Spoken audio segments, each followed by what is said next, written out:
College sports may be on the verge of its biggest rule changes yet. A new bill in Congress would shake up everything from NIL money to the transfer portal, with supporters saying it's needed to bring order back to college athletics. Wisdom Martin is here with me now live with Chris Childress of Sirius XM College Sports Radio to talk more about what this could mean for the future of college sports. Hey, Wiz. All right, Allison, this is fascinating. Good morning to you, Chris. Thank you for talking with us.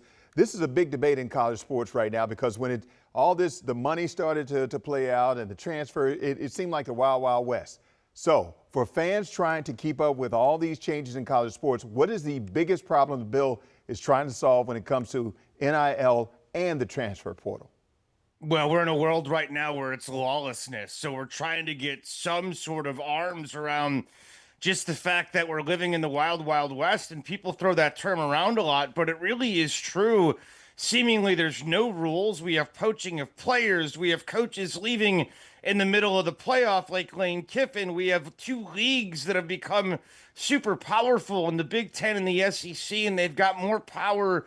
They've got more money, more leverage than everybody else. So this essentially is a direct backlash from what the Supreme Court did in 2021 with the Alston ruling, and now we're kind of living in lawlessness. So hopefully Congress makes some significant progress here to get their arms around this. Now, one of the provisions would limit athletes to a single penalty for a transfer, for the free transfer. All right, so that's one time you can transfer without a penalty. How significant would that be?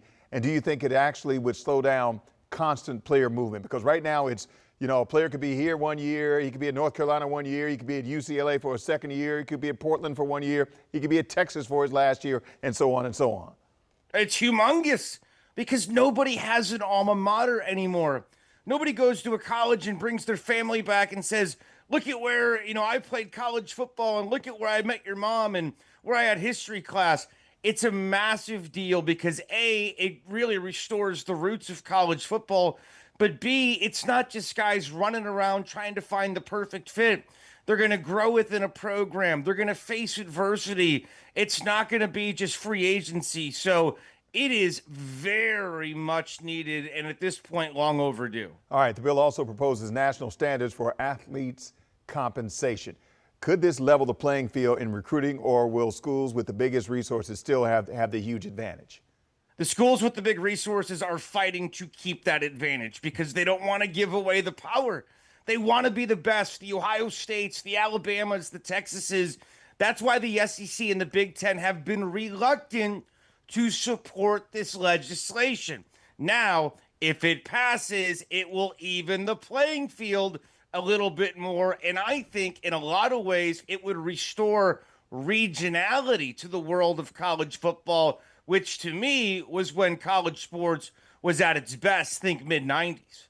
All right, so what are the chances this legislation actually becomes law, and what changes could we see first if it does? My guess is it's probably not going to become law at this point, barring some massive tweaks. You still have some massive pushback coming from the SEC and the Big Ten. I could not believe, I just can't in my right mind think that the state legislators are going to get behind a bill that's so unpopular with their schools. So I think there's a lot of work to do. If we get closer to pleasing those top leagues, there's a chance, but right now there's quite a bit of work to do. All right, Chris Childress with Sirius XM College Sports Radio. Thank you so much for taking the time with us this morning. Appreciate it. Thank you.